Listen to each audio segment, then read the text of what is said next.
GMU, especially August and Dean, for having both of us here. It's really good to have a chance to work with you today, and also over the next few days for what's going to be an intense, but I think a very worthwhile endeavor. I wanted to start off today by also talking about my own position as an editor, because it's actually a very recent step in my own career. I'm actually an author and a scholar, just like yourself, with pressures to publish right off the bat. And while the incentives for publishing are perhaps not as intense as they are here, there is pressure for us to publish, but also there is also this sort of anxiety: where will our work actually end up, and how can we get it there? And so partly what I want to speak to you about today is both from a perspective of being an editor, receiving your research, but also as an author and a scholar, one who is preparing the research so that it can be shared and disseminated for wide readership, especially international readership. So I'll be talking about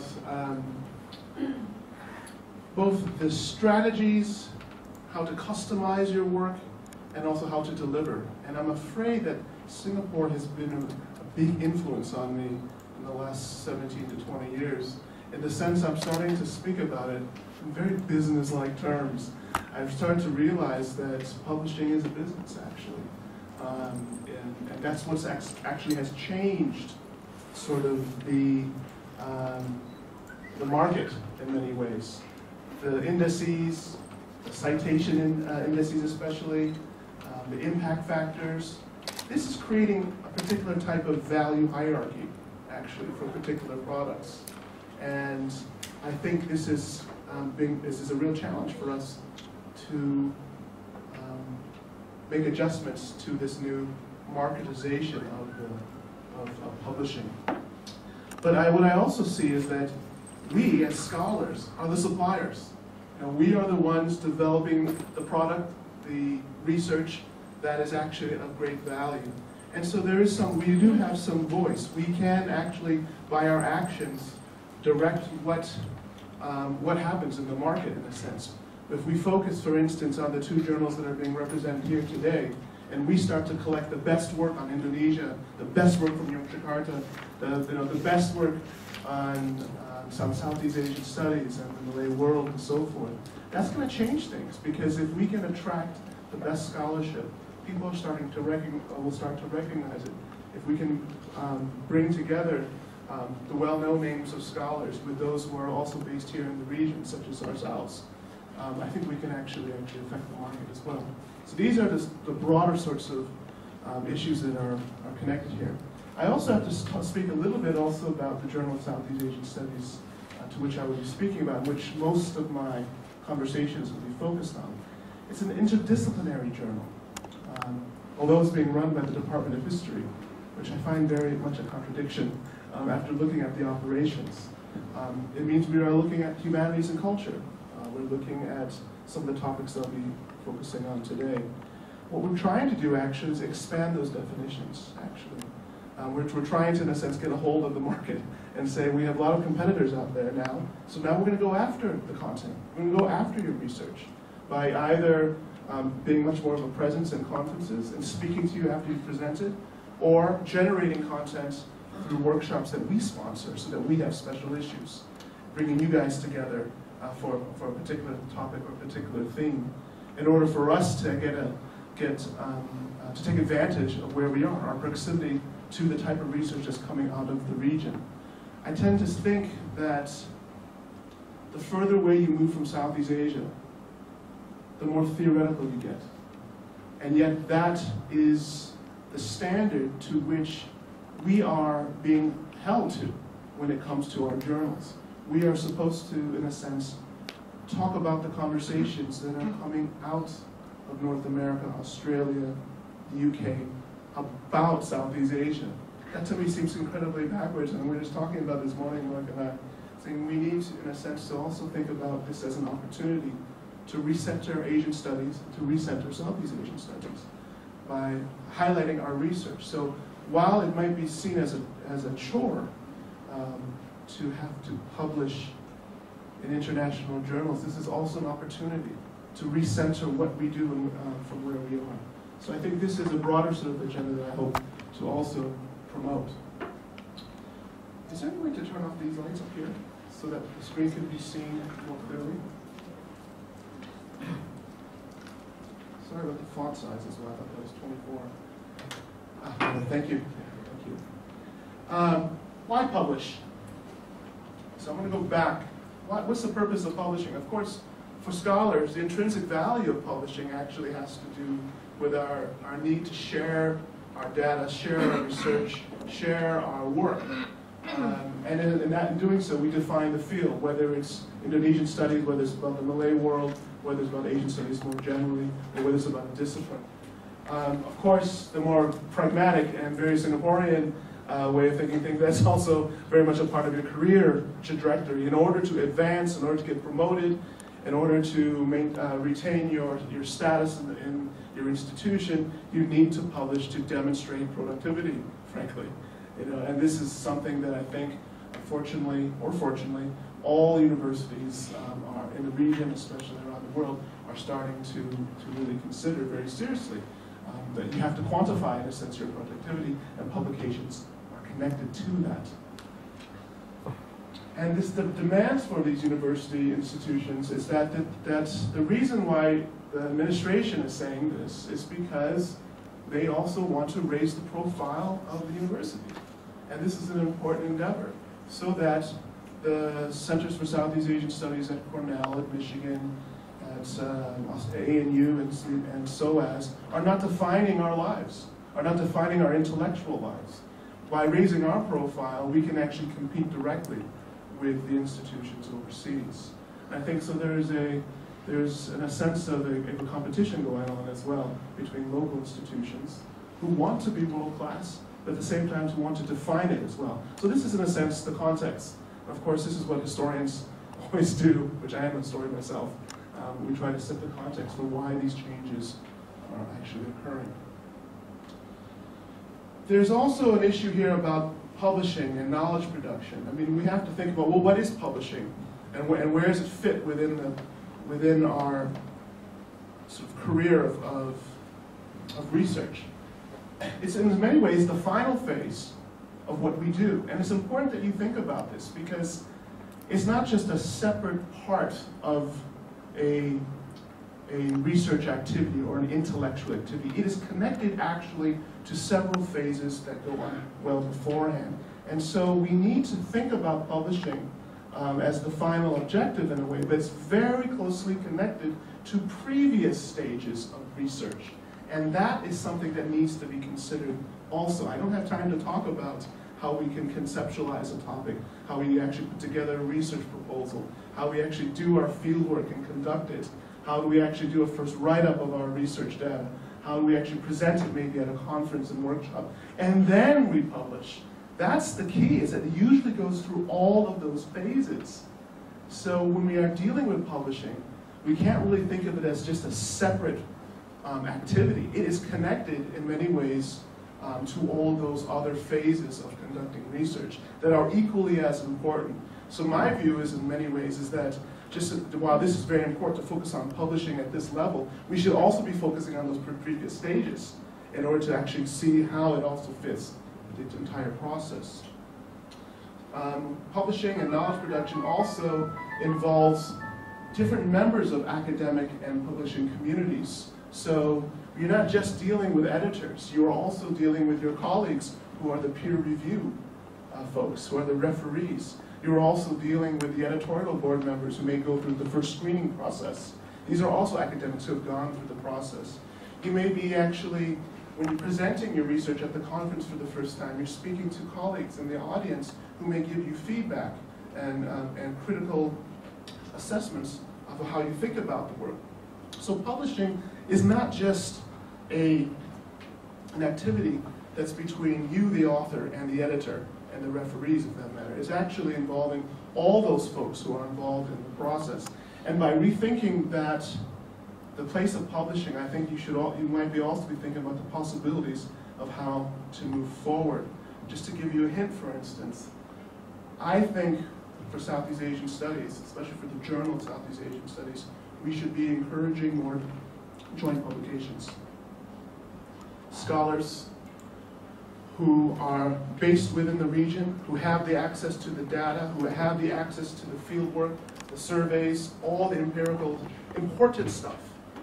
And then, if you're publishing towards international journals, co-write it with a scholar based in the region or outside the region who has the packaging ability to bring that article into a form that an international journal. So I'm already, in a sense, giving you a solution to part of this dilemma here about how to do it. And then once you have a joint article, you can start to realize the process of how it must go, how your work must look in order to feed the machine to actually get your article into an international journal. I really think I've spoken this to my colleagues in Burma Studies and Myanmar Studies, for the Journal of Burma Studies. My co-editor, or my colleague there, hasn't really picked up on that, but I think really this is the way to do it as a sort of first step. But we can talk about that in discussion later. What are the challenges to publishing? I think many of the challenges are that we're not the only ones to feel the pressure to publish in the top tier journals. Everyone is, in a sense, wanting to get their work published in the top tier journals. And that, of course, means limited space. And as if we are considered one of the top journals for Southeast Asian Studies, I mean, we get about 135 submissions a year, of which maybe we reject 85 to 90% of them. But because of the importance of publishing in a journal such as ours, or in journals such as Malika's, that means we have to also be wary that there's a huge demand for us then. And how can we accommodate this? And so part of it, this is the reason why I raised the issue about being a Southeast Asianist first and an editor second. I see this as an opportunity as an editor to actually do something for the field. And that means give a platform for scholars within the region to publish. And so towards that effect, we're going to increase to another issue per year in order to accommodate this endeavor. So we're going to go from 3 issues to 4 a year. But of course what that means is we better establish the supply chain, to make sure that we have the content moving through. I think we already do, and special issues, as we discussed in the morning, is one way towards that. Again, something we can strategize later.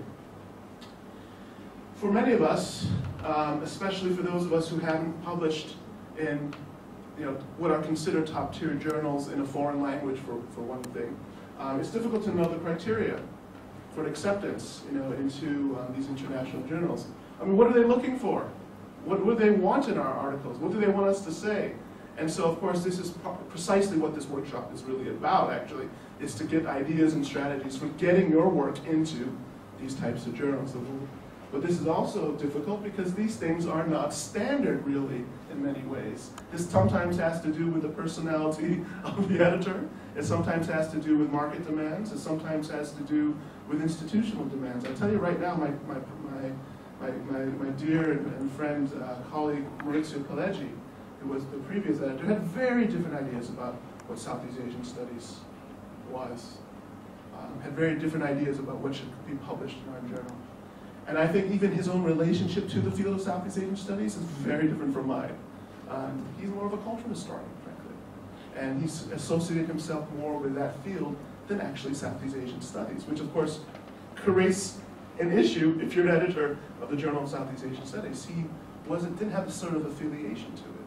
And so we had very different ideas about it. So this is why, for instance, while we can give you some basic guidelines, basic benchmarks, for thinking about what most journals want, it will vary depending on the editor, depending on the editorial board and their mission. So the question is how to customize, how to package, your work.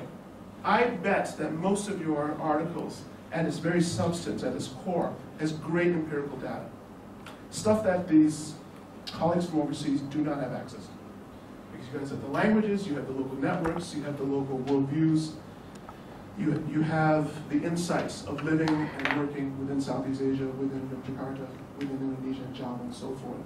That colleagues from the outside have to come in as foreigners who may speak the language, who may have a love affair with Indonesia and so forth, have a real passion for Indonesian studies, but are fundamentally still at a distance.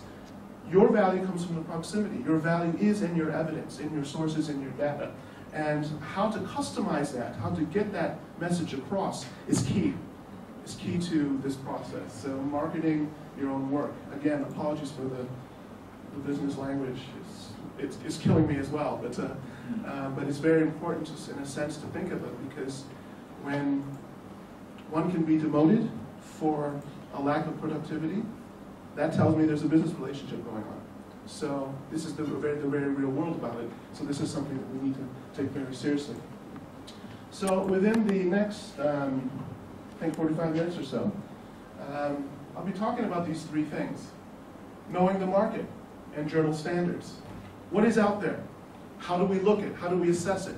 I mean, like any product, if you're trying to bring, my father-in-law is a family businessman, so I started to learn from him basically. You have to know the market for your product, right? Your product, of course, is your research, your journals, your findings. But you need to know where it can fit, where can it sell, to which audience, or to which customer is going to read it. And so that means knowing the journals that are best suited for distribution and for dissemination. So knowing the markets is very important. Know your product. Know your research well. And think about how does it fit within the broader field, intellectually, or within conversations and debates and ideas that have been circulating around that particular research topic. So in other words, know what is it about, why are you writing about this, for whom are you writing about it, and how are you going to be approaching it.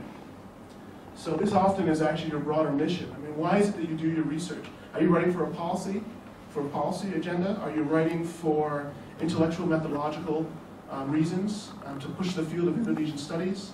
Are you doing it for pedagogical reasons, for teaching, for instance? So you have to know your audience. Then, of course, you need to know the journals that focus on those similar agendas.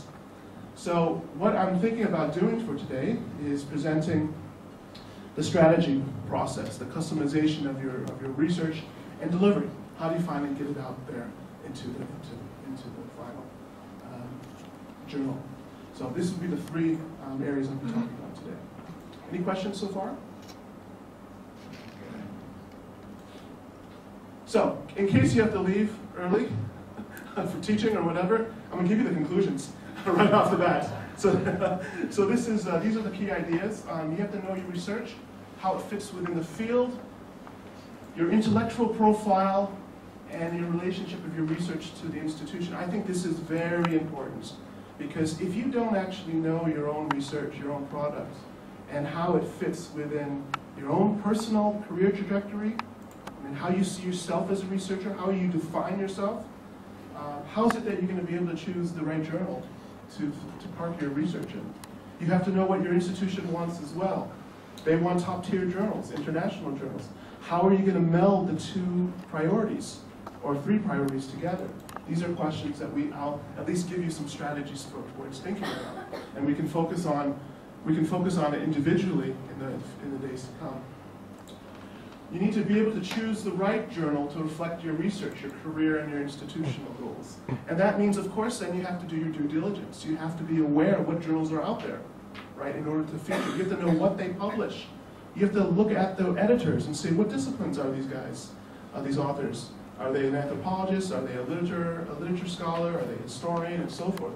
Are they a political scientist? Are they more apt to take an article that focuses, on spiritualism when they are a political scientist, and sort of thing? So you have to be thinking about, very strategically about who, in a sense, are your gatekeepers.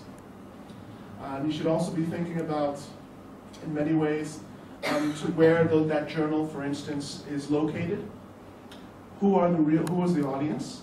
What are the type of articles they have written? And are those articles aligned with the type of work that you do. So we'll talk about that a little bit further as well. And then finally, it's about customization, that you need to be able to fit the platform. So it's essentially what journal writing and publishing is communication, isn't it? It's actually communication. The medium of communication is a journal. There's online journals, which has wide distribution, and there's also printed ones, and many now do both, of course. So again, that also fits back into your purpose. Who do you want it to be read by? You want it to be read by everybody, basically, right? But so what does that mean? That means you're going to have to write in a way that appeals to everybody. You can't just be writing for, in a sense, a small local readership. You have to be thinking about what other readers are also interested, who may not be part of your discipline, or may not even be part of your area. But say if you're focusing on Indonesian literature, especially specifically Javanese literature, why would someone who works on Yamal literature or Vietnamese literature want to read your work? So that's why you have to be thinking about how do you customize your article. So we'll talk about those ideas as well.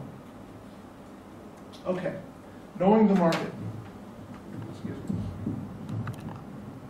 me. No, international, regional, and domestic publishers. And they all occupy different market spaces.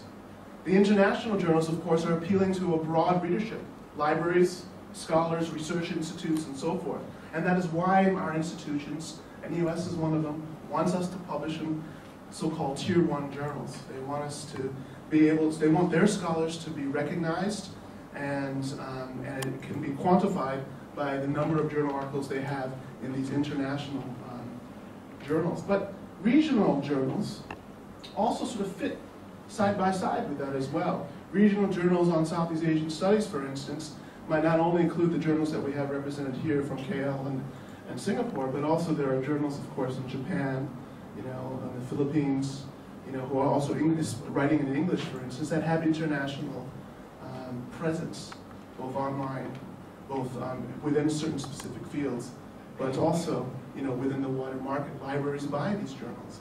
So regional journals can also make can also be very important in terms of impact, in terms of having your work reach a wider international readership. And of course, there are domestic publishers who are mainly catering, obviously, to a more domestic readership. So again, depending on what your purpose is, depending on what your research is about, and depending on what are your institutional and professional demands, this will determine which platform to choose. There are also different types of publishers. There are university publishers, Cambridge University Press, California Press, A&E Press, that so forth. There are trade academic presses, from Palgrave, to Palgrave Macmillan. There's Taylor Francis and all these other journals that focus on academic. They're not coming out of a university setting, but they are often involved very closely with university members and colleagues, names that we would know, and colleagues who are very sympathetic and also very much driven by the same reasons we want to publish. And of course, there are private presses, independent ones, and publishers who will also be running journals that you may want to publish in. What's interesting, but of course what you well know, is that they're also publishing in different languages. So when we talk about international journals, we often are saying European languages, aren't we? We're not necessarily saying Asian languages, publishing in languages that are international, Chinese, Japanese, and so forth. And this is something we have to really think about and debate. Most of the time when I think university administrators are talking about international journals, they are talking about the ones that are obviously often in European languages, English, Dutch, French, and so forth. But these also reflect their readerships, and they're also their intellectual communities to which they belong to. So the types of conversations, if you were to send your work to Mosung, is focusing on mainly Indochina. And there's a long French connection to, obviously, colonial connection to Indochina. And so they're talking about conversations and intellectual issues and debates that are within the French intellectual world, which is very different, perhaps, than that which is coming out of SOAS and in London with Southeast Asian research as a journal. Their conversations and intellectual debates are quite different. In the English language world, it can be very different, of course, from the French, the German, the Italian, the Chinese, the Japanese, and so forth. My own sort of idealistic goal is to actually try to raise the standard of Asian languages in those journals. There is a Kyoto Review of Southeast Asian Studies, for instance, that's online, that's our colleague who's vanished to Thailand,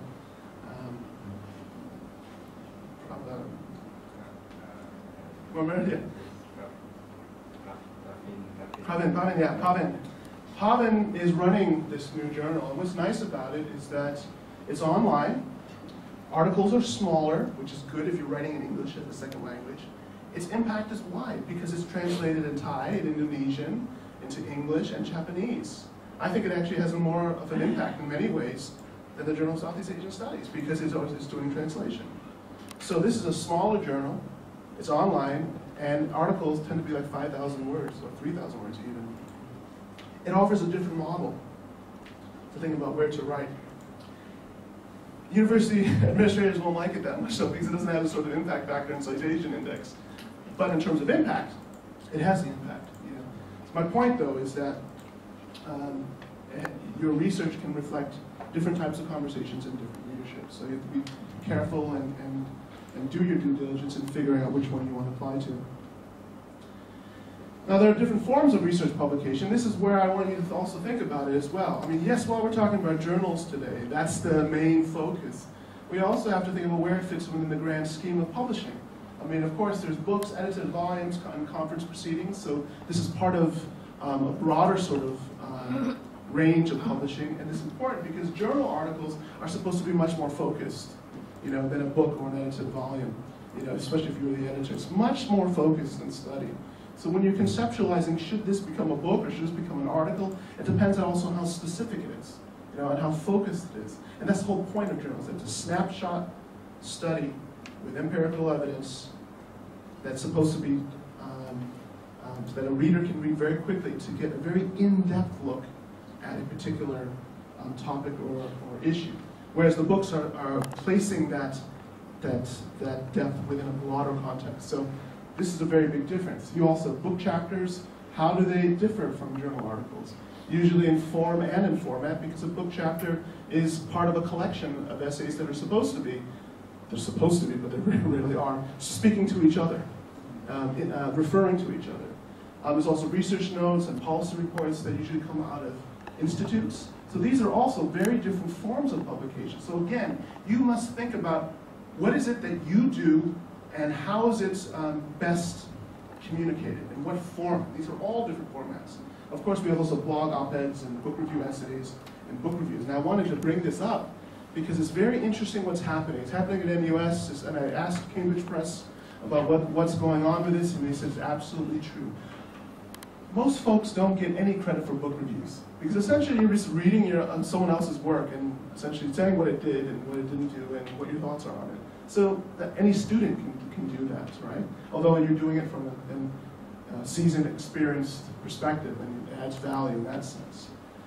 But what's happening is that book review essays, which are longer reviews of a book or a collection of books, so maybe 3 books on women in Myanmar, or 3 books on transnational Islam in Asia, of which maybe Indonesia is one of the books. Those types are starting to be credited as articles. And that changes impact factor of your journal. And so what's happening is if universities are starting to credit that, and it's starting to be recognized by those in control of the indices, like the Taylor Francis's, the Scopus's, and so forth, what it means is that these articles are starting to, these book review articles are starting to affect the standings of journals. So for editors like us, we should be asking for more book review essays, because this increases the downloads and numbers of citations and so forth. So what that means then is, in terms of publishing in an international journal, this is a very clever way of doing it, actually. So if you were to actually not focus on necessarily just a research article, but this is a way to sort of review books in the field, you might be able to get into a journal doing a summary or an essay, a broad, longer essay, about several existing works, coming from, say, an Indonesian perspective, or Rajamada perspective, or whatever. So this is starting to be credited now. And it's also a nice way of getting to know an editor of a journal that you eventually want to publish in, by getting involved in their book reviews, by getting involved in these book review essays. And the editor will say, oh, this one has been a very friendly and helpful colleague, a good citizen of the journal, saying yes to book reviews, saying yes to being a referee, and even offering a very arduous task of putting several books together and creating an essay. And then they send a research article, we'll be more inclined, frankly, I think, to accept it. This is just personal relations, guys. And I think that's really something we have to think about. So that's a strategy as well. I mean, okay, I'm speaking for myself on this one. I'm not sure if I could use it in the same ways. But I think that's one way of getting to know an editor for your work. And so this is some of the things I don't think are set. And the reason why I'm saying this is because I'm a scholar too, but I want to get my work also into journals as well. Op-eds and blogs, I guess, are other sorts of publications, but they don't necessarily count in the same way, obviously. Now, knowing the market in terms of differentiating the journals. This is key. We can't just all send our stuff to Journal of Southeast Asian Studies or Journal of Asian Studies, or Comparative History and Social, CSSH, Comparative Studies in Society and History, these top-tier journals or whatever. You have to know what best fits your research, your work. If you are in religion, you don't necessarily focus on religion, you don't necessarily want to send it to a political science focused journal, unless you're showing the connections. If you're in art and literature or in critical theory, you don't necessarily want to send it to something that's more hard-nosed and empirical. So you have to really be thinking about it. First of all, of course, is the peer-reviewed and non-peer-reviewed. I mean, that's the key issue. The peer review is what you want, I think, because that's when your referees are involved in keeping the standards by looking at it critically for its potential, as well as for its perhaps shortcomings. Most people, I think, I'm speaking for myself again, when we sort of face a referee's report, we get quite scared because, this can be seen as a personal attack, on your very being as a scholar. But I would hope that both the referees and this process is one such that the peer review process is seen as, how can you make your article better? How can you make it publishable? And usually, and hopefully, the referees will also have that mission in mind as well. So the peer review process is key. If it's not peer reviewed, it's not going to be read by scholars who know the work or who know the field. And so you're not getting that critical feedback. You should want the feedback so that your product is better, that is stronger, that has sustainability, that endures within the scholarship.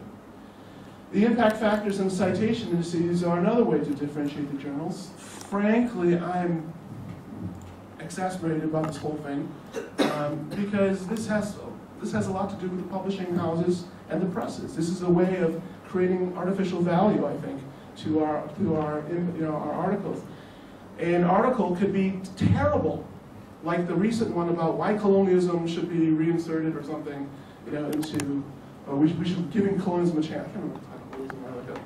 But it was Cambridge got in real trouble, or it wasn't Cambridge, it was the Third World Quarterly, right?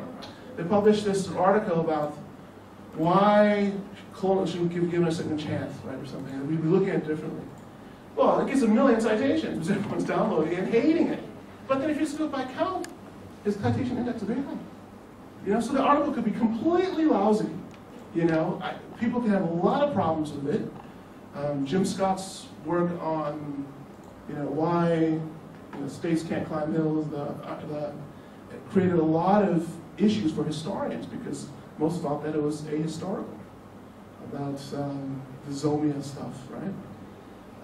But he still got a lot of citations, So these are things from a scholarly point of view you have to be aware of.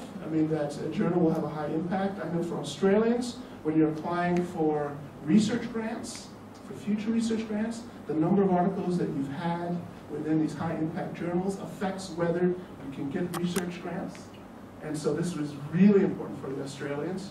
I'm not sure how much it affects folks here, but these are some of the effects of these sorts of metrics. I think far more important for your differentiating, though, is figuring out whether your work fits with an area studies journal, a disciplinary journal, a thematic journal, one that focuses just on methodology, or one that's more tied to an institution. There are a lot of differences amongst these journals. So one, in a sense, the first one for area studies, is connected by a spatial and intellectual field, like Southeast Asian Studies, the Malay world. It might be connected to, say, Indian Ocean Studies, or East and Southeast, Asian Studies, that sort of stuff. That has a territorial space. These fields have an intellectual history and intellectual debates and questions that have defined it.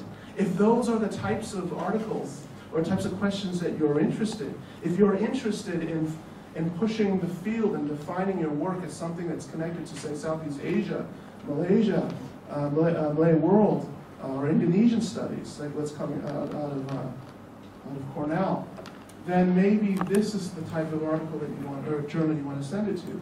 But if it's disciplinary, maybe you're actually much more of an economist, or working on IR, or art history, then disciplinary is what you want. And this also enables you to have an impact factor across territory, space, right? So if it's disciplinary journal, you'll have people who are from European art world, Latin American art world, so forth, reading your Southeast Asian case, right?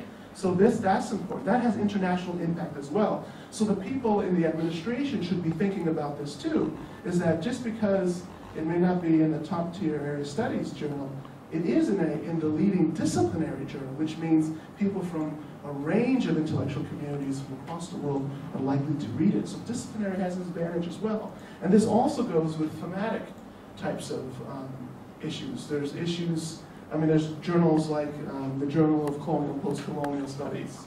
There's maybe ones that are focusing on gender, or there are others that focus, on like subaltern studies, this type of stuff. So some are methodological, which are connected to disciplinary, they're focusing on particular types of work.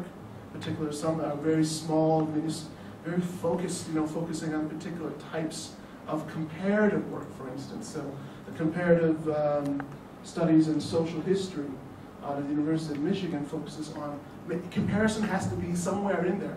Comparison can be defined in various ways, but maybe that's what you want to be known as, a comparativist. So this is where you have to really be thinking about how do you see yourself as a scholar? What do you publish out of it? And to what journal best reflects your self-perception of your work and you as a scholar? And obviously there's also institutional journals. Journals that are producing mainly the work from their institute or from their university. SOAS, for instance, often publishes the work that comes out of its own scholarship, from Southeast Asian research. A lot of the work is coming from their own folks within the UK. Modern Asian Studies, another big one, filled with Cambridge authors, and also the type of work that you look at it. A lot of the stuff they publish on, even those Modern Asian Studies, it's really South Asia. They focus a lot on South Asia. Why? Because most of their scholars are South Asianists, so they tend to use that as a platform. But that can give you an advantage, because if they don't get a lot of Southeast Asian, especially Indonesian submissions, that's the place you can target. Look for the journals that don't get a lot of examples from Java, from Yogyakarta, or from some of the smaller areas, provincial areas. So a journal that publishes a lot of a certain topic or a certain area can both be a positive and negative thing. So you have to be sort of strategic about it. Finally, when we differentiate journals, this is what I do. I'm not sure if this will be something that you do, but I do look at the editorial boards, the international advisory boards, and the authors who publish. My favorite authors tend to be folks that are very interdisciplinary. Folks who combine, say, ethnographic work with historical work. Folks who also focus on literature. Because these are topics that I'm interested in. So I tend to follow my art, follow who those folks are, and find out where do they publish, what do they write. I love their articles. So now I'm saying, well, where did they publish that article? And so if I love their articles and I love to publish like them, I will choose the same journal, or at least try to choose the same journal. And what that usually means is that the editorial boards and the editor are usually kind of open to that type of topic or to that type of approach.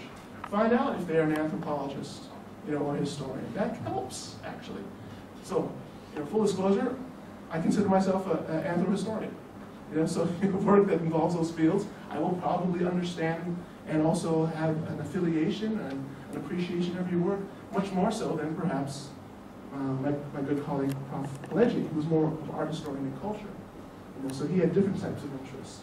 International advisory boards are very important because they also reflect how the editor, the journal also positions itself intellectually. If they're all historians on that international advisory board, most likely it's about history, right, the journal. But if they have an art historian, a political scientist, if they have an archaeologist, that tends to suggest that it's more interdisciplinary.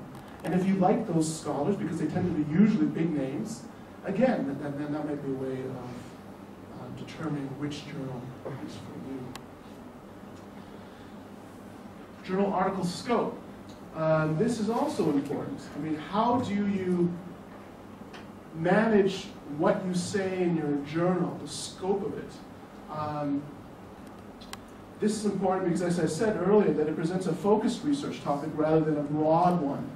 And so you want to, in your writing, make sure it's a neat and tight article focus, so that it's not tackling huge, broad issues that can't be condensed into about 8,000 to 10,000 words. Not bigger than yours, but about the same, right?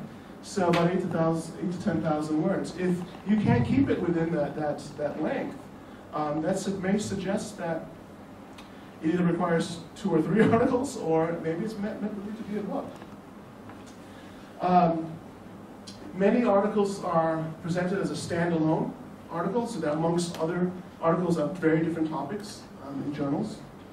This is also important because I said earlier, a topic on whatever your particular research is, maybe side by side with work on Cambodia, work on Thailand. And that means then that your journal decision, or the choice of your journal, should be focusing on a type of journal that features a lot of independent studies, or I should say, standalone journals. Another way to sort of publish is what we talked about earlier, also is the special issue.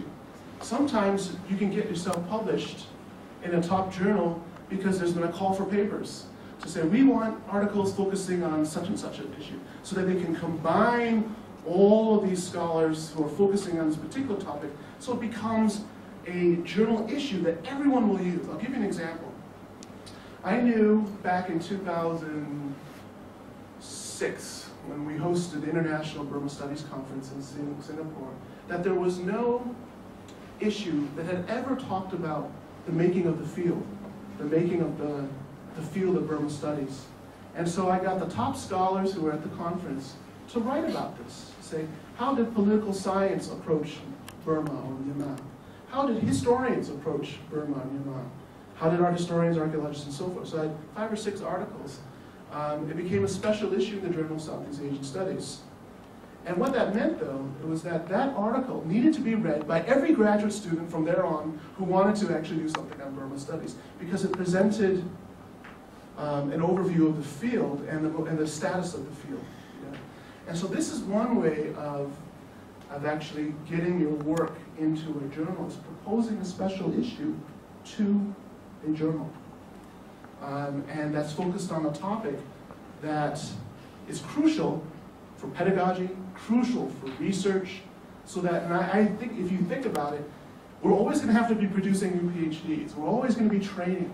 My own strategy has been this, is to say, produce special issues that will forever need to be read, by incoming students. You know that that's the demand, so why not focus on work that they would have to read in their preparation? And so this is one way to think about this. This helps you get your artwork out. This helps us get content out, and it helps the field. Because these reviews, these annual reviews, not annual reviews, but these timely reviews of the field are really helpful for graduate students, but also defining where the field is and where it needs to go, whether it's Southeast Asian Studies, whether it's Indonesia and the Malay world, or whether it's Myanmar studies, or the status of gender studies within Southeast Asia, or any of these sort of subtopics. This is a strategic way of getting your work published in these types of journals. So choosing the right journal, it depends on your topic, really. So you have to know how your topic fits within the market. To what fields or disciplines does your research connect? What types of research does that journal publish? So you have to do your due diligence. You have to go to their indices. You have to go, if you have online access, you have to look and say, what have they published in the last 5 years? And try to see the pattern. It's like going to a store and saying, what sort of brands, products are they selling? Are they selling this sort of product, or are they selling this sort of product? If the product is similar to what you're doing, the research, the articles are similar to what you're doing, then that's a good indication that that's the right place. And finally, and this more has to do with you and your institution, is the readership. Who do you want to read your work? And why? Do you want Southeast Asians to read the work? Do you want scholars of Indonesia to read the work? Do you want maybe scholars of particular discipline to read your work? Do you want policymakers to read your work? Again, so all of these come back to choosing the right journal. And this is what you guys have been waiting for, actually. What makes a good article publishable? What makes a good article? And I think this was what Lakshmi, you asked me to write about, essentially. And I said, what makes a good article publishable? And I realized that I think that was a terrific question, but it also has two parts. Because I think you have to ask what makes a good article first. And the second part of it is actually how to prepare to make it publishable, to get it through the doorway of your editors. So I think it's a terrific question because it brings two aspects into one sentence. So what to look at, what do you need to do from an author's perspective to prepare the article? And what factors do editors consider when choosing an article to publish? So we're going to give you inside information, basically, from our end, but also these are things that I think scholars need to circulate and think about as they are preparing their research for presentation. So, any questions about this phase so far? We can also just leave it to the question and answer session.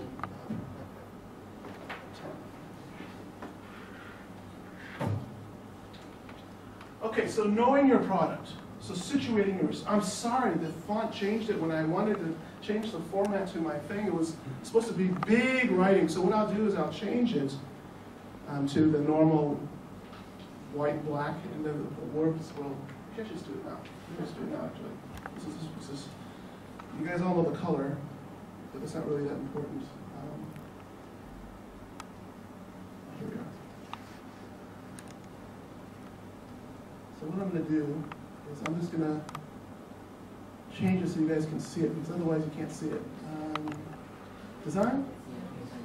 And then it's theme, right? Bigger, better. Size matters. Okay. Knowing your product. Situating your research.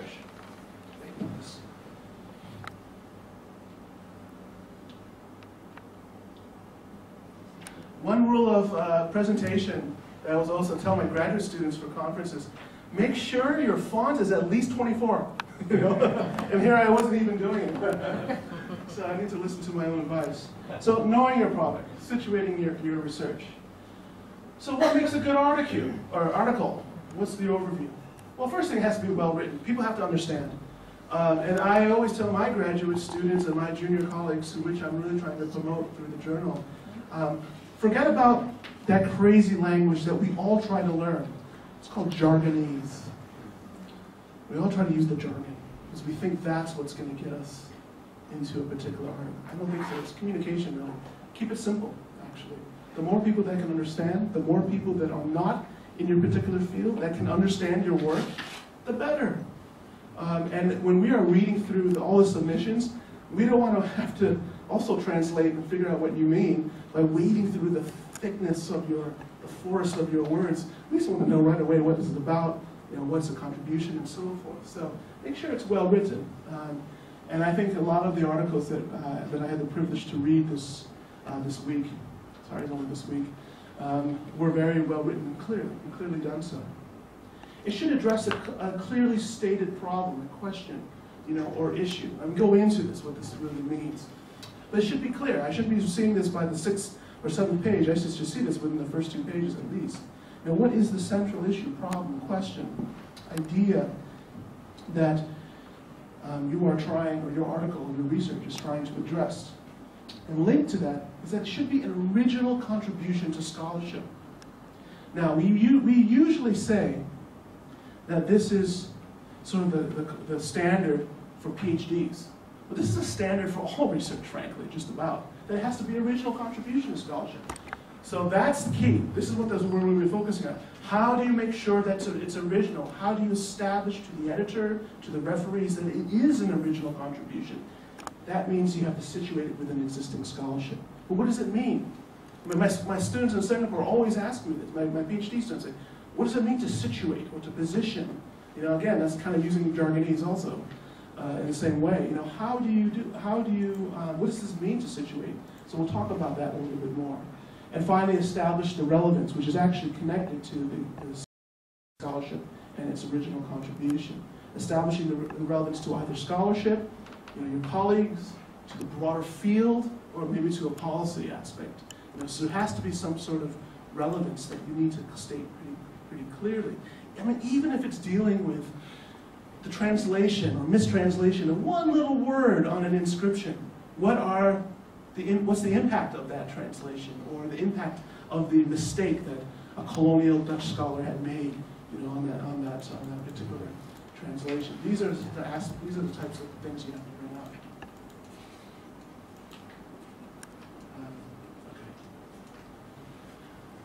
More aspects too. An article might introduce a new topic, subject, or discussion that expands the field. So your work might be, if you imagine, for instance, walking into this room, and you see all these different scholars are having little conversations, and you want to enter the conversation to meet that one group. You have to listen a little bit to find out what that conversation is about before you just jump in. Otherwise, you might be talking about something that they're not talking about. It's the same thing with the intellectual world as well. You have to find out what those conversations are in order to engage in it. But sometimes you are introducing a new conversation entirely, and that is really the hallmark of real original research. When you are bringing in a topic or a theme or an idea or a focus on a subject that no one has actually talked about. That's actually very rare, right? It's actually very rare. Usually somebody has talked about something in the past at some point. And that's why the literature review is very important, because that's how you establish how new or how old that particular topic might be. But in any case, if it does introduce a new subject or a new discussion, it definitely it expands the field. That is something that you have to say right off the bat in your writing, in your article. It should sometimes its originality is connected to providing a new interpretation, a new way of thinking about, or perspective on an old topic, an existing topic, and that is generally, I think, more the case. That most of the time we're providing new ways of thinking about an older topic, whether it's about colonialism, whether it's about how we think about the localization of Islam in Southeast Asia, or whether it's about a particular reading of a text, of a key text, one of the legal codes or something like that. That this is usually an existing topic. But what we need to establish is, how is your work going to provide a new interpretation? Is it by providing a fresh piece of evidence, data, or new sources that have never been talked about before, and this usually will happen. Someone finds a new statue in the ground, or a new inscription, or someone interviews someone that no one's ever interviewed before, or just because of the nature of your topic, or because of changing governments or so forth, you are interviewing a new sample of people for your survey that have very different views of your previous sample or somebody else's previous sample. So sometimes, many times, it just has to do with providing new sources. Or it can be, sorry, I got it mixed up. It's providing a different way of interpreting existing sources. So in a sense, your body of evidence, your data, is the same data that a previous scholar has looked at, but you're interpreting it, you're reading it, you're thinking about it differently.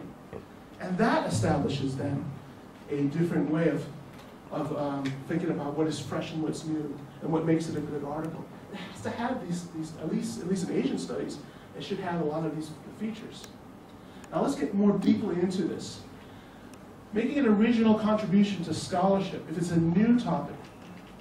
So you need to show this. You need to prove that it's a new topic by talking about the research that has focused on the broader field to which this is about. So for instance, if you're finding, for instance, a whole different type of genre of Indonesian literature that's coming out of North Sumatra or something, then you need to be able to say that no scholar has actually looked at this literature before. No one has ever actually cared to look at the poems or the whatever that actually say a lot about the community there. And show that, for those who focus on Sumatran studies, that no one's ever actually focused on that, for instance. In other words, you need to establish how your research is new, how it is fresh, or how it is novel. And especially, and this comes down to it very specifically, you need to demonstrate how previous scholars did not discuss this topic, the subject, the method, or approach before. So this is the newness. You have to demonstrate that every scholar, more or less, so your footnotes can get kind of vague, which is another issue we'll talk about later, but you can generalize and summarize and say, most scholars have not looked at this particular topic in this way, and we can do that in maybe 2 paragraphs, or it can be 2 pages. But since you only have about 8,000 to 10,000 words, you can't really do it a lot, but you should be able to justify your angle of view. Now, most folks who are providing an original contribution to scholarship are usually talking about an existing topic or debate, but they're providing a fresh new look at it. So when you're trying to establish that originality, you need to summarize how that early scholarship has had gaps, or missteps, or maybe didn't look at certain things, or maybe lacked looking at writings in Javanese as opposed to Bahasa, or maybe if it's in the case of the Philippines, they were only looking at Tagalog sources as opposed to Cebuano sources, or not looking at minority languages for a particular perspective about nation building. So you need to be able to show how existing scholarship has fallen short, or where the gaps are in that research. And then this is where your new way of interpreting the data through different questions or frameworks can then try to fill those gaps or bridge those differences. Sometimes it means identifying, as I said, a mistake or a contradiction, a mistranslation, or some sort of assumption that had been guiding past scholars that you, from your reading, notice that has had a certain effect on how we think about a particular topic. This is where my own research actually has come in. And in our question and answer situation, I can actually give you more tangible examples of how you can actually approach this topic.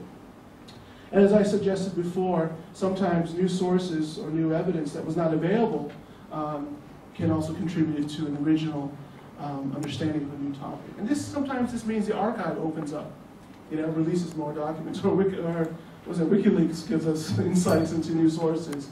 Or, as I said, maybe a generation who was in government have retired, and they have a feeling they want to get some things off their chest, and you want to interview them. So these are ways in which you can establish the originality of your scholarship. Oops, font, not 24, you see. So establishing relevance and importance. As I mentioned earlier, you need to address a clearly stated problem, question, debate, an issue, controversy, a mystery, inconsistency, or complication. My colleague Tim Barnard, who focuses on the Malay world and Indonesian world, he always tells his students and junior colleagues, when you're looking through the sources, and you're going through there, or you're listening to an interview, and something doesn't make sense, that's the key right there. Something does not fit, is not right. That's your focus right there. That should be your focus for finding the relevance and the importance. This is where the relevance and importance usually lies. It's in these areas, in these particular spaces.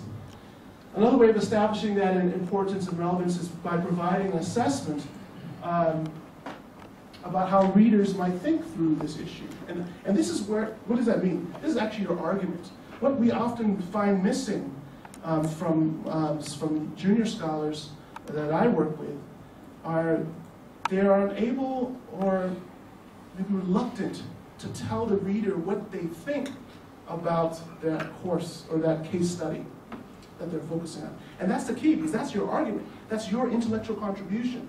So clearly stating how scholars should be dealing with that, how we should be thinking about that case or your research is a key aspect. And finally, of course, depending on who you're writing for, establish why it's important to the field, to policymaking, to teaching, or to understanding the larger aspect of the human experience. I mean, that is for those who are doing anthropology. You know, sometimes they're focusing on, say, medical anthropology, and they're saying, well, this is how people in the villages actually cope with understandings of disease and so forth. This is important later on for public health policy. But it's also important just for us understanding that people think differently about what medicine, modernity, technology might mean. So these are ways of talking about the importance of a particular subject to a broader conversation. This is key, I think. It's establishing a practice of self-critique and weaving it into your writing. What does that mean? I think that discussing the merits or shortcomings of your own work, of your own data within your article actually is very important. Because, first of all, you need to talk about your sources, which sometimes people didn't in articles that I read. What are your sources? Where did you get them? What are the problems and the potential in those sources? Engage the reader as if you're struggling to come with the answers. That also brings your reader in. It also brings your referees in, actually, as well, to help you deal or have to think about it. One scholar that I admire very much is Victor Lieberman, who talks about history from ancient times to the present. And he has magnificently woven interpretations that are fundamentally against his, but he is able to bring it into his argument and to accommodate it.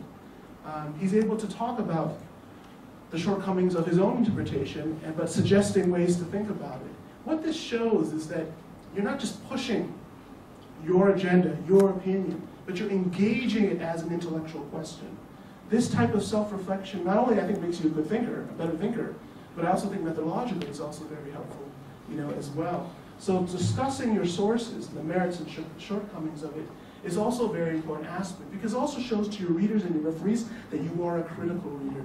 You know that class issues are important. You just didn't have time to actually interview folks, from the very upper-class area, as well as those from, the very poor areas. But you are aware of that's a shortcoming. So that could be put in a footnote. That's for the future research. Referees are impressed by that they notice. You can also anticipate criticisms by engaging them. You know there's a flaw in your argument, that this may be a problem, but you think that this might be one way forward. Again, referees and editors can help you with that, but it's a way of also pushing the field to answer that question. You're not answering that in your research, but you know that question is out there. So maybe this is an important question that more research should be focused on. So this is also important. It's positioning yourself. It's almost like demonstrating a tone in your article. If you talk about music, it's not an aggressive tone, it's a moderate tone, in your music, that also enables readers to interact with the work that you're trying to write. So engaging engaging the existing counter-arguments and incorporating them into your analysis is a very good idea. I'll be finishing up very quickly.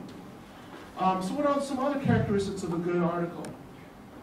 Well, it should challenge. I think this is also reflective of these times that we speak now. This is what scholarship, I think, in the West has been emphasizing and prioritizing. I still think there's room for us to contest this, actually. But I think just from a pragmatic standpoint, international journals are looking for this. They're looking for challenging conventional views, whether it's challenging national narratives or narratives that are only about men or narratives that are only about majorities. They're looking for stories and studies that challenge conventional views. They're looking for articles that provide a critical analysis of a topic by going deeply into it. So they're looking for the depth as well. They're not looking for superficial handlings of a particular issue. They want, and they thrive on complexity, showing how things are not smooth, by showing concerning a social, cultural, historical phenomenon, especially in the Journal of Southeast Asian Studies, by showing that our normal conventional views it wasn't just that you had Burmans, majorities, running the show. You had lots of other minority groups running the show as the nation and the Constitution of Myanmar was being forged in 1947-48. So it's showing those complications, showing that the simple narratives that we've known, whether it's in terms of our own intellectual stories or whether it's our histories or so forth, are not as simple.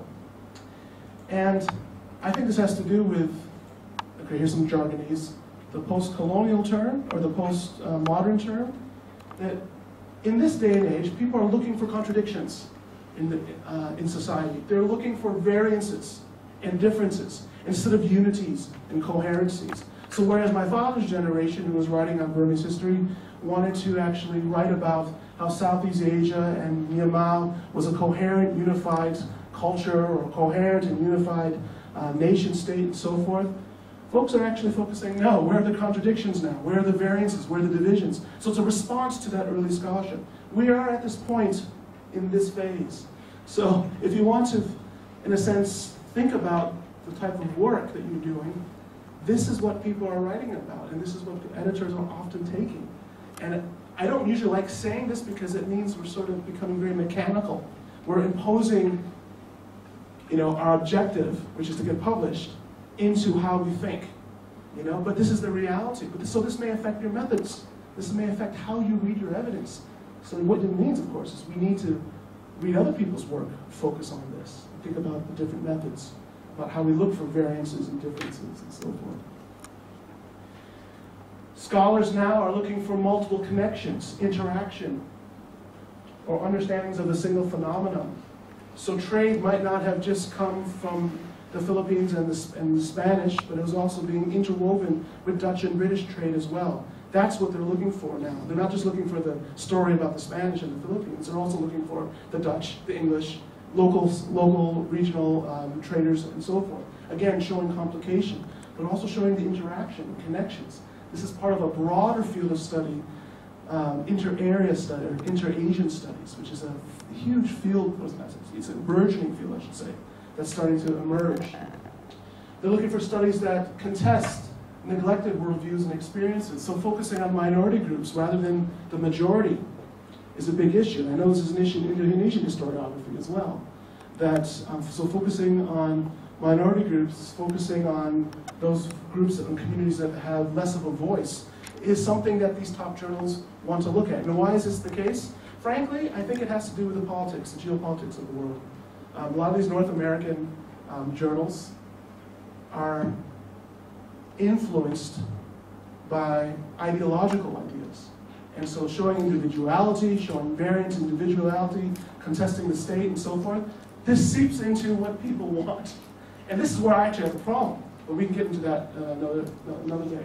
But I think that a lot of these types of views are frankly what people are looking for in those types of journals. They like to see unusual patterns and multi-layered experiences. So when we talk about, say, localization of, say, new Korean cultural phenomena, that different groups within a society see it very differently. Some see it as being very positive, very, very modern. Those within our own societies here in Yogyakarta might see them with unease and awareness. Showing the variances amongst different classes or the communities is a very important aspect. Also, developments or phenomena from a novel and conventional approach, which I've actually spoken about. So these are all features of the Gurd article in general. Now, what about for Asian studies and Southeast Asian studies and country studies? So how could those general ideas be translated to something here? And I would suggest that articles that think about what is Asia and what is Southeast Asia? What are our categories? What are our constructs? What is Indonesia? And how does our research attend to those issues? That is something we look for. Articles that encourage transnational, meaning, or transregional phenomena or experiences are very important. Border crossing initiatives that challenge boundaries are also seen as being very important. Again, this is a very Western, North American type of intellectual push. This is what they're looking for. Whether we need, I say we as being based in Southeast Asia, writing Southeast Asian studies and so forth, whether we need to do that is something that's a debate that we should think about, you know? Because some, I have to suggest, are still figuring out country studies. We're still figuring out the nation, actually. So why should we be thinking about transnational stuff? But at the same time, these are the conversations that are going on. These are the different groups of communities of scholars that are speaking about these types of things. They like multi-sited research, research that focuses on maybe, you know, Jakarta, but maybe compares it, you know, to Ho Chi Minh City and Yangon and things like this. So multi-sited research, comparative research, is seen as being very important. Also articles that go much deeper into, spatially, into sub-regions and neighborhoods and smaller communities to show that deep complexities are also articles that Asian studies and Southeast Asian studies we tend to like. And finally, many, like I said earlier, challenge conventional boundaries, fixed identities, that this is what it means to be a Burman Buddhist, or this is what it means to be a Thai Muslim, or this is what it means to be a Vietnamese communist. Works that challenge boundaries and definitions and disciplinary conventions are very much the types of things that people like. So tying your work into those conversations is a strategy that might be helpful. But of course, what does that mean? You have to read those works and be familiar with those ideas. So finally, and I really do mean finally, customization. What do we need to do? Well, you need to know your topic really well. And you need to think about the different fields. You need to think about the different markets, the different readers, disciplines to which it's connected, summarizing. You should also know the different types of questions and conversations, the intellectual debates that have been going on that inform both your work, but most importantly, the journals. What are they focusing on? What questions have they been featuring through their articles that address these questions? And who do you reference? So how do you figure this out? Who are your favorite writers? Your favorite authors? The ones that inspire you the most? Find out where they write. To which journals do they publish? And that's another way to think about as you publish your article. Emulate their language. Emulate their angles of use. This is what I did as an early career scholar myself. I was very fascinated by post-colonial scholarship. So I always looked at the work by Nicholas Dirks, who was actually a South Asianist. He wasn't even a Southeast Asianist. But his work actually influenced me very much. Know yourself. This sounds almost religious. You know? And know yourself and your research. Who are you as a scholar? How do you define yourself? I define myself as a Southeast Asianist who focuses on Myanmar. Then I say I'm a historian. My colleagues say, you're not really a historian. My students also say, you're kind of teaching sociology, aren't you? And I say, yeah. I'm teaching Southeast Asian studies, actually, not really Southeast Asian history. Because that's how I see myself. So my approach to my teaching, to my writing, is very different. And so my articles I send to Asian studies journals rather than to disciplinary ones. Think about, identify the journals that best cater to these fields and are connected to your identity as a scholar. And as I said, as mine tend to be Asian studies journals. And finally, why and for what reasons do you publish? What are your objectives here? It could be career, it could be intellectual satisfaction, it could be market, it could be political even. I'll give you an example. I was being asked to teach a history of sport. And I'm not a sport historian. I just happen to be an athlete, but not recently, obviously. But I happen to be an athlete. And they said, because of that, I should teach a history of sport. I said, well, what is the history of sport? So I started reading the field, which was huge. I said, but I can't honestly teach this class without publishing something on it. So I ended up publishing a small look at Chinlong, which is like Sabaktaga, with a cane ball, about Burmese, the making of a modern sport, actually. And that gave me insight and the training to actually teach a course on sport and history, which ended up being a world history of the societies through sport, not actually history of tennis or history of football, which is what all the students want. They just want history of the EPL and so forth, or history of the Olympics, but actually it's history of the societies and the cultures. So again, it brought up the anthropology, it brought up the history, but also methodologically, it brought up the importance of culture in society, right? So determine why you publish, and it could be for a variety of reasons. Match your journals and your profile objectives. So do the research behind it. Do your due diligence. See what they publish, why they publish, how they publish, what sort of size articles. This, I think, is key. I think you'll agree with me here. Follow the formatting instructions very carefully. In fact, what really impresses us?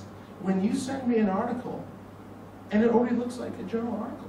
It looks like it already belongs in the Journal of Southeast Asian Studies. The title, the font looks the same, the footnotes look the same, all the letters, the sizing, it's wonderful. Say, wow, it belongs. Do yourself a favor, package your article to fit a journal formatting scheme. Just don't anyhow send it. It'll be quick reject because this person doesn't have the time, obviously, to seriously consider working with us. But if you format, you can make us believe that, yes, it belongs. So I really think a good strategy is to submit as close as you can to the real thing. Follow the instructions. And if they don't really list it very carefully, you ask the editor, what do you guys, or look at the journal and look at the previous articles and tie it into that format. And also, I think approaching the editor ahead of time is useful. Sending an email, meeting them at a conference, and so forth, like this, and asking if your research fits. Sometimes it might mean or approaching an international board member, about publishing there, or speaking to an author who has published in that journal and say, what was your experience? And so you get the insider knowledge, in a sense. Again, in business terms, you're getting industry intel, basically, on how you get your product out there. So there are these approaches, I think, that are very helpful to it. And I think finally, yes, let other colleagues read your work. I know it's hard, because you're kind of giving your left organ, you're giving your liver to someone, and if they chop it up, you're dead, right? But approach scholars who have published, and maybe they'll read it as well, to get comments about how it may improve or how you may want to pull back on certain things. And if it's screened and sent for review, engage your referees. Every comment they say suggests that you will write a response and a research plan to dealing with, this is what we do for Journal of South Asian Studies, the comments. I had one colleague who had maybe, say, 10 different comments. He addressed them and responded to them. He had 18 pages of response. Almost another article to show how serious he was in engaging the process, engaging the referees, and in a sense, thanking them for providing useful and critical comments as well. So that shows a sign of commitment that we as editors also look for too. And try to be open-minded to that criticism. I know it's hard. Again, it's your liver being chopped, right?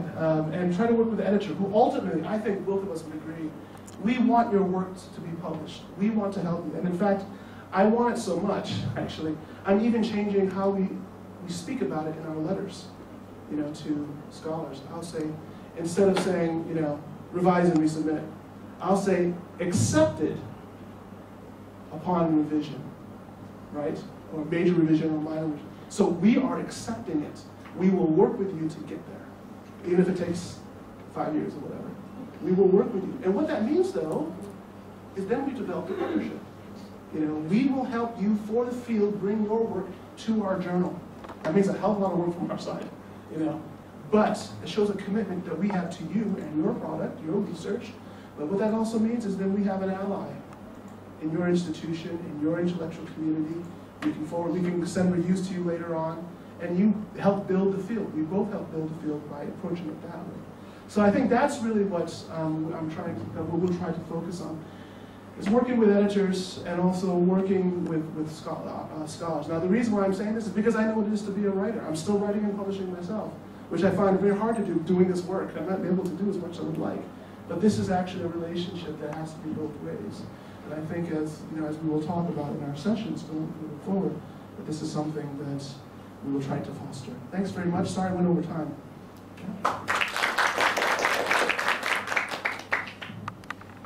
Literature is very marginal. Yes, yes. So how do we do? How yeah, we yeah. deal with this? This is a major issue because obviously it's not just literature.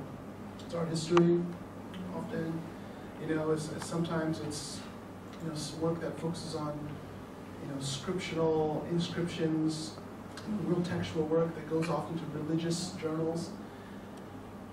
One way to do it, I would think, is to expand the idea of what literature is actually, to fit within articles that are dealing with culture, others dealing maybe perhaps in different disciplines that do accept literature. Also focus on maybe articles that are more general, journals that are more general, as opposed to Asian journals, that don't focus on that. But also I think these interdisciplinary journals should be focusing on it. Now the problem, of course, is the editor actually. What's their vision for the journal? If it's a journal of Southeast Asian Studies and it's turning out an article based on literature because it's literature, that's a problem with the editor, really. And I think you need to go perhaps to a different interdisciplinary journal. It's like a market, again, it's like, what sells? And often our humanities don't. And if you can tie it, I think, to make it more interdisciplinary, so it's not just history, but it's also about the authors, so it's about community, so it's anthropology as well, or it's about literary history, so that it becomes much more connected to other disciplines. I think that might be a way to repackage it. Try to repackage it and say, this is not about literature, actually. Unfortunately, it's meaning you're denying, in a sense, yourself, and denying what you do. But maybe for that journal, especially, it's very important. It means repackaging and saying, no, this is not strictly about literature. This is actually methodological, This is about textual analysis. This is about whatever the particular article is about. This is about promoting Southeast Asian region, or this is about the flows and transmissions of different types of texts across Indian Ocean and Indonesia, whatever. And if it doesn't do that, your research probably needs to do that, actually. It's unfortunately shaping the way we do our research. So it means customizing, I think, the topic so that it's not just about literature. And I say that with some sadness because I think it should be accepted just as in terms of literature. So you need to send it to, I think, Journal of Southeast Asian Studies, Southeast Asian Research, Sojourn, these types of interdisciplinary journals. Now, they may not all be ranked very high or considered high in the Scopus, but I think once you start getting it into these journals, eventually more long-term, then you'll start to get recognition, and then you'll get into a bigger, higher one. But no, it's the repackaging, I think, really. Now, you can repackage it superficially, or actually do it substantively. And I think, at the end of the day, it's going to be more substantive in that sense. You have to really be, it has to really be much more interdisciplinary than that. And that's the challenge, I think. The only other way I can think about doing then is also petitioning, having a conference or a workshop, and focusing on literature in Southeast Asia, and then pitching a special issue, like I just spoke about, and pitching it to Southeast Asian Studies, Southeast Asian Studies, or Indonesia and Malay world. Literature as literature. Yeah.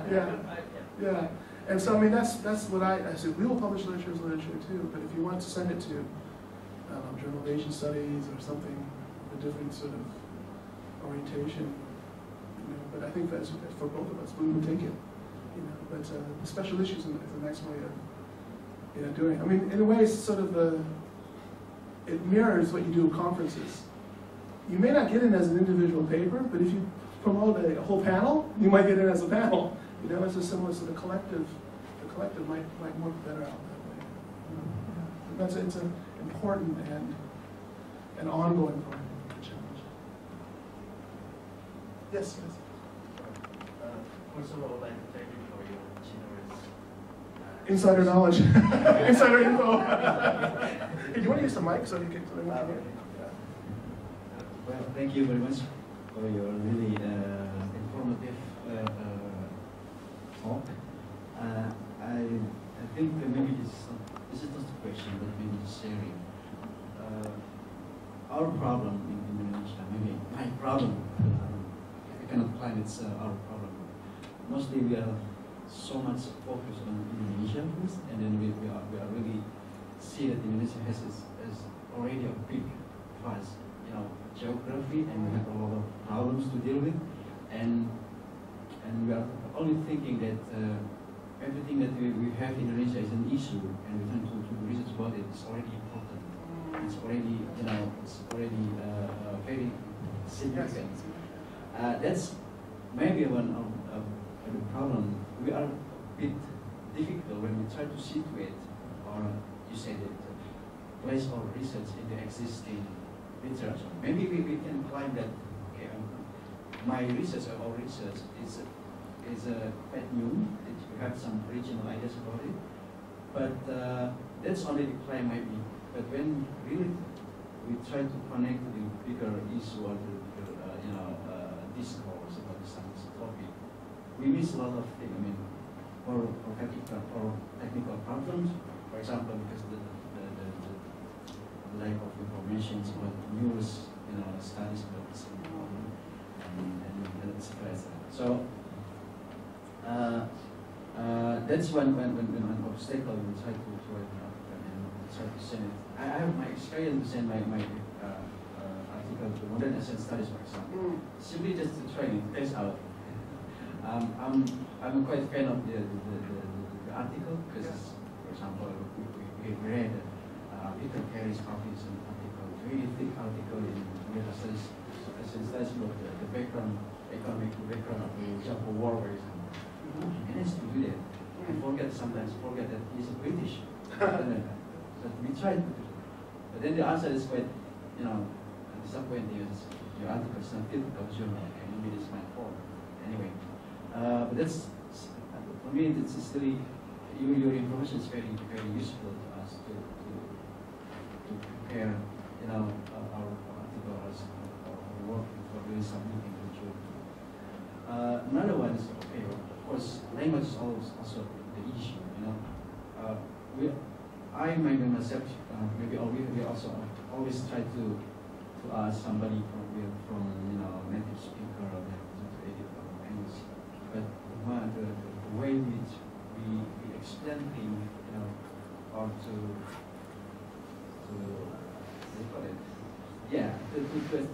give statement to the non-specialists in our field, maybe that's not an issue. Sometimes for us it's quite clear, and no problem with the language.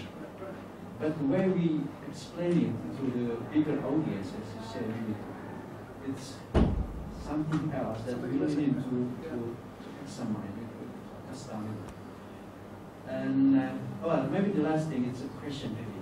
Is it really part of the strategy that citing an article published in the same journal, it's a good way to be accepted? Oh,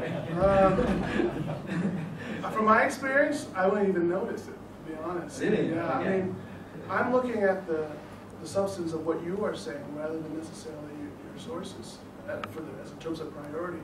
I'm looking, is there substance there that is bringing us something important to the field of Southeast Asian studies, rather than if you cite Merle Wycliffe's.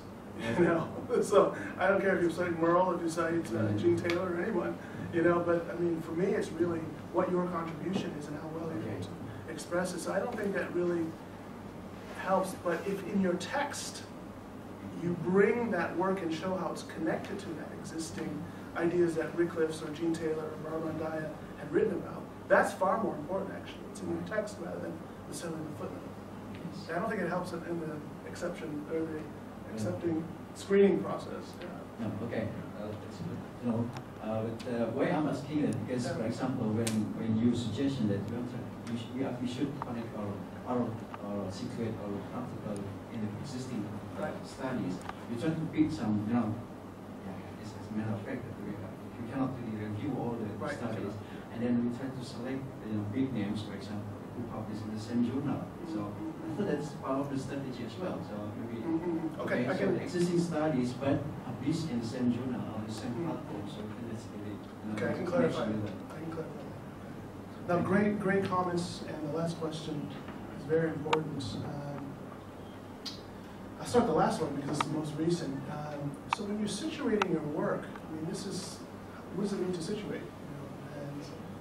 And so that means tying in how your argument, or how your observation, or whatever is the major contribution to your article, how that fits within existing arguments and existing studies, their observations, their opinions. Where does it fit within a debate?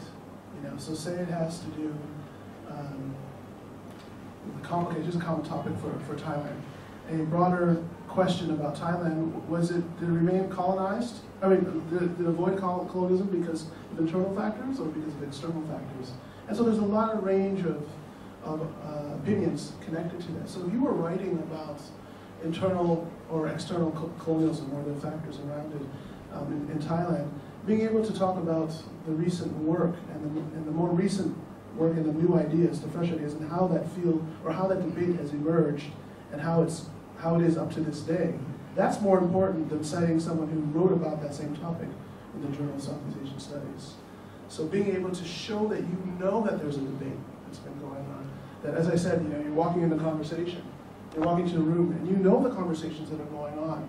That is far more important than actually citing randomly a famous author, who has published it. Because what all that does is show that you have cited the author. It doesn't show that you actually understood what that author has said and that you're connecting it to your work. And that's far more crucial to demonstrate in the text, actually, rather than in the footnotes. Yes, this is, when we situate, also the question of situating in the field. I have intellectual and political issues with this as well. Coming from a Southeast Asianist, working in Southeast Asia for almost 20 years, I wonder why, and this has been a common response, why it's important to situate our work within conversations that are happening very far away and very detached. And do those conversations represent some sort of reality or experience within this region? Or is it coming out of an experience out of Yale, New Haven, Berkeley, Michigan, whatever? And so how much of it is actually reflecting that? And how much of it is reflecting, for instance, an anxiety about where America is going, or Australia is going, or UK, as opposed to actually what's happening in Indonesia? And so there's that anxiety that I'm dealing with as a scholar, but I'm also seeing it's affecting my editorial aspects as well. So I can understand, when you're writing about Indonesia, these aren't things that are important to us. These are existing issues.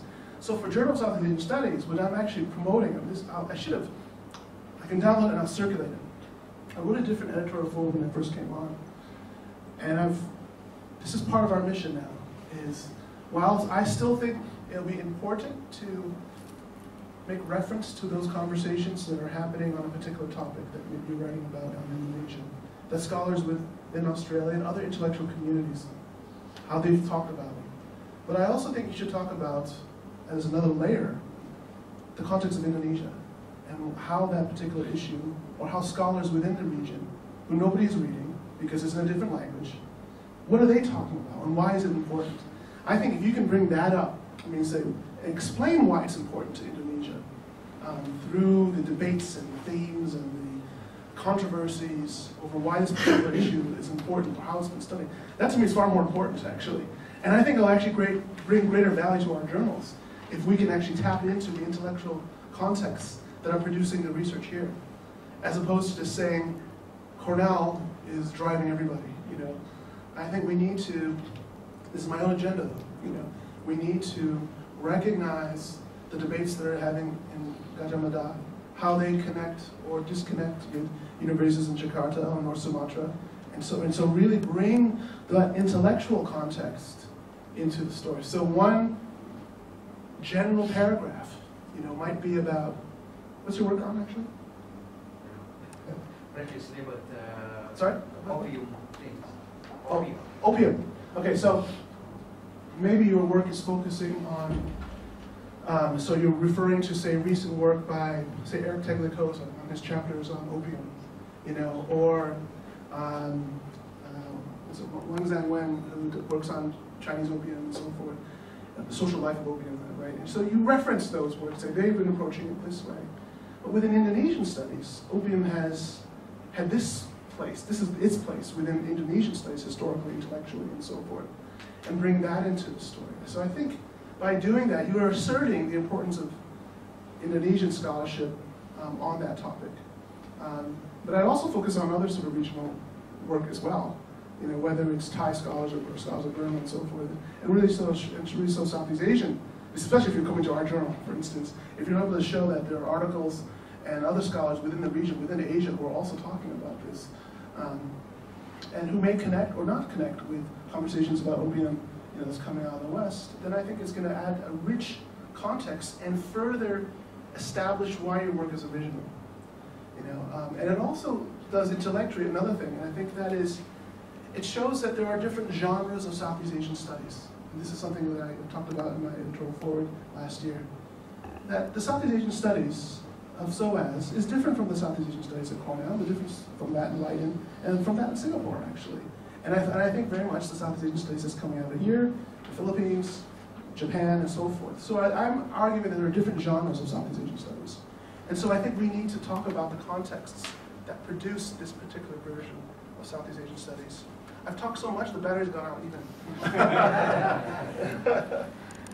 Thanks. And so by emphasizing that, it gives basically what they say is agency to local scholars and to local conversations. And I think you should actually state that and say, while there are all this work, and while it's may not have the most recent because of technical access to journals and so forth, you should say, I also think that it's important that local conversations and intellectual histories about the study of opium are also very important because of such and such and such.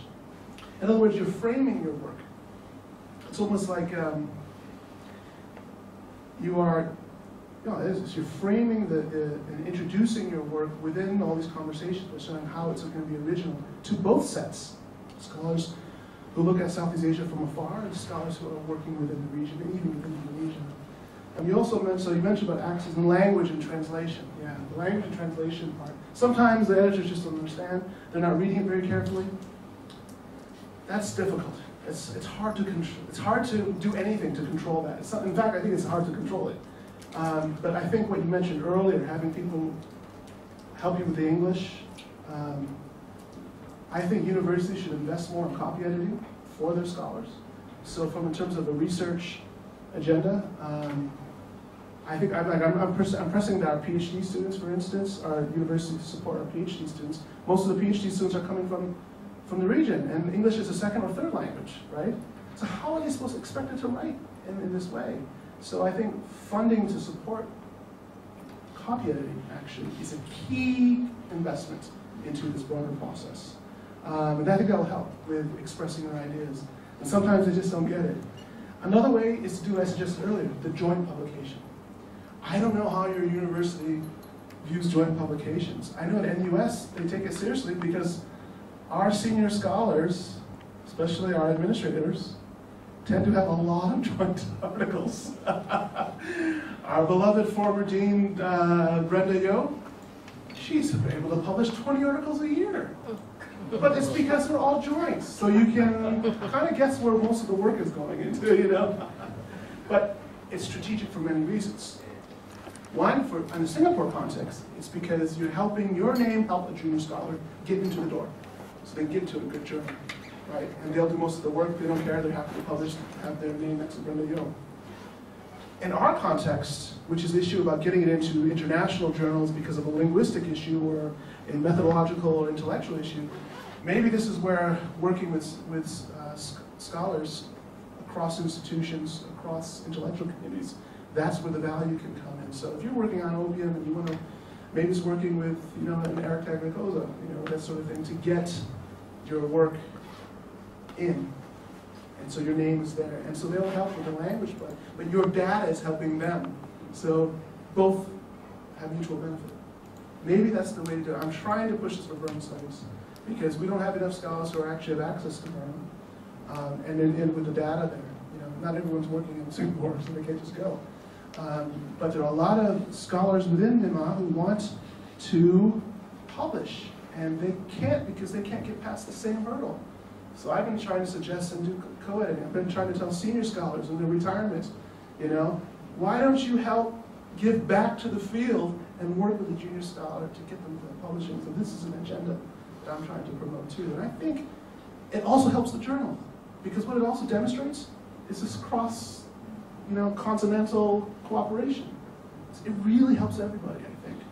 And the question is, here's the thing, how is your institution going to quantify it? Are they going to say, okay, it equals just as much as a single author?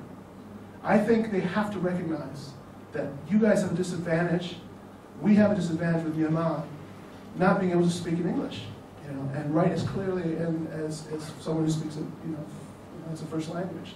So we have to have adjustments about how it's incentivized, you know. So administratively, they say it still counts, you know, and it also helps in your profile, because if you're working with a colleague from an esteemed university elsewhere, it shows, wow, Gajah is connected to Berkeley, Cornell, to ANU, to, you know, Waseda, whatever. It also builds that sort of institutional profile. So look at our connections through our research. So it helps both at the individual level and administrative level, I think. That's, at least I'm trying to figure out the pitch myself. I'm trying to pitch it. I'm going to my own administrator. So we have to recognize this. And I think since our dean is doing it 20 times a year, I think we have some traction. Yeah, time's up. Yeah. Thank goodness. Thanks so much for having me. Thanks for listening. Thanks for your patience.